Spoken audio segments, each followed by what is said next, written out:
Pirmiausia, norėčiau paminėti, jog pasaulinių tyrimų duomenimis apie 10–15% moterų atitinka klasikinį figūros tipą. Visos kitos moteris turi įdėti daugiau ar mažiau pastangų, norėdamos atrodyti dailiai. O mes atrodome to dailiau, kol mūsų figūra atitinka būtent tos klasikinės figūros standartus. Tie standartai yra, kuomet pečių linija ir klubų linija yra vienodo pločio ir aiškiai matoma talija. Taigi ypač daug pastangų turi įdėti stambesnio sudėjimo moteris, kadangi dauguma moterų priaugdamos šiek tiek svorio pastambėja netolygiai, o tiesiog turi vieną ar kelias probleminės vietas. Čia mums pagalba galime pasitelkti rūbus. Pavyzdžiui, jei jūs turite stambius klubus, tuomet ir siaurus pečius, tuomet jūs rūbų pagalba galite optiškai praplatinti savo pečių liniją.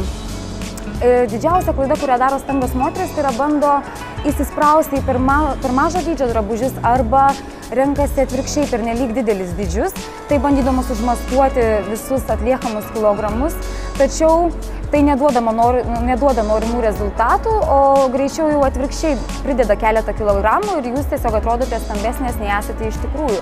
Todėl pirmiausia, pagrindinė taisyklė yra pasirinkti savo tinkamą dydį.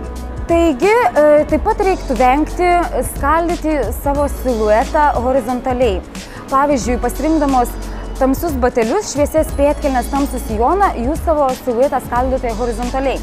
Čia matote pavyzdį, kai siluetas yra skaldomas vertikaliai ir tai automatiškai jūs lieknina.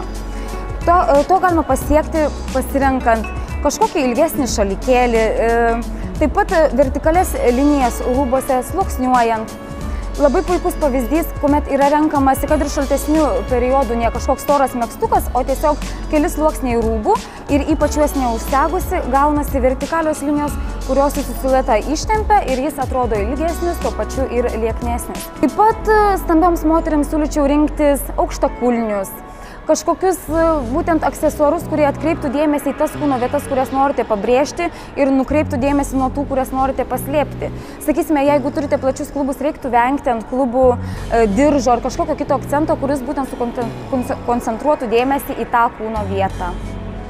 Taip pat stambioms moteriams patarčiau nebijoti ryškesnių spalvų, nebūtinai viskas, kas juoda, lieknina ir nebūtinai kažkokios horizontalios linijos stambina, ar tiesiog patarčiau eiti į parduotuvę, matuotis kuo daugiau rūbų, išbandykite keletą variantų ir tą, su kuriuo jaučiatės gražiausiai savo, pasirinkti būtent ir atkreipti dėmesį, koks tai rūbas, koks jo siluetas, koks audinys ir šituo vadovautis ir kitą kartą renkantis savo rūbus.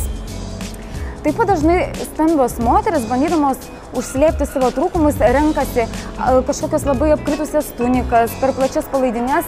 Todėl siūlyčiau rinktis viršutinės dalies ilgį, kad jis būtų tiesiog ties klubų viduriu ir kažkur apie porą centimetrų žemiau negu klubų vidurys. Venkite pernelyg ilgų ir pernelyg trumpų rūbų. Taip pat tos, kurios neturi tobulos talijos, siūlyčiau vengti kelnių pažemintų liemenių ir trumpų palaidinių. Stambios moteris taip pat neturėtų bijoti atrodyti moteriškai ir patraukliai. Tam į pagalbą pasitelkdamos sijoną ar suknelę. Čia matome puikų pavyzdį elegantiško derinio su sijonu, kuomet sijonukas yra šiek tiek žemiau kelių, tokiu būdu yra liekninamos jūsų kojos, ypač jeigu šitokį variantą priderinsite prie aukštakulnių batelių.